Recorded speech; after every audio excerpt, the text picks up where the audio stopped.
చచచ అసలు మన దేశంలో మనుషులకు కొంచెం కూడా సివిక్ సెన్స్ అనేది లేకుండా పోయింది. మానవత్వం పూర్తిగా చచ్చిపోయింది. ఎందుకో తెలుసా? ఈ సంఘటన చూడండి, మీకే అర్థమవుతుంది. సిగ్గుతో తలదించుకుంటారు. కేరళలో ఒక మహిళ రోడ్డు మధ్యలో ప్రశాంతంగా కూర్చుని నమాజ్ చేసుకుంటుంది. కానీ అటుగా వెళ్తున్న ఆ కార్ల వాళ్లకు, ఆటో వాళ్లకు కొంచెం కూడా ఇంగిత జ్ఞానం లేదు. పాపం, ఆమె అంత ప్రశాంతంగా ప్రార్థన చేసుకుంటుంటే ఒక్క 15 నిమిషాలు ఆగలేరా? అదేం పద్ధతి? ఆమె పక్క నుంచి వాహనాలు పోనిస్తున్నారు. కనీసం ఆమెను డిస్టర్బ్ చేస్తున్నందుకు ఒక్కసారి కూడా చెప్పట్లేదు. ఎంత దారుణం!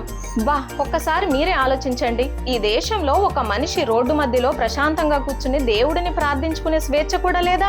ఏమిటిది కేరళ వాళ్ళు? మీ దగ్గర ఇలాంటివి ఎలా జరగనిస్తున్నారు? ఒక మహిళను రోడ్డు మీద ప్రశాంతంగా నమాజ్ కూడా చేసుకోనివ్వరా?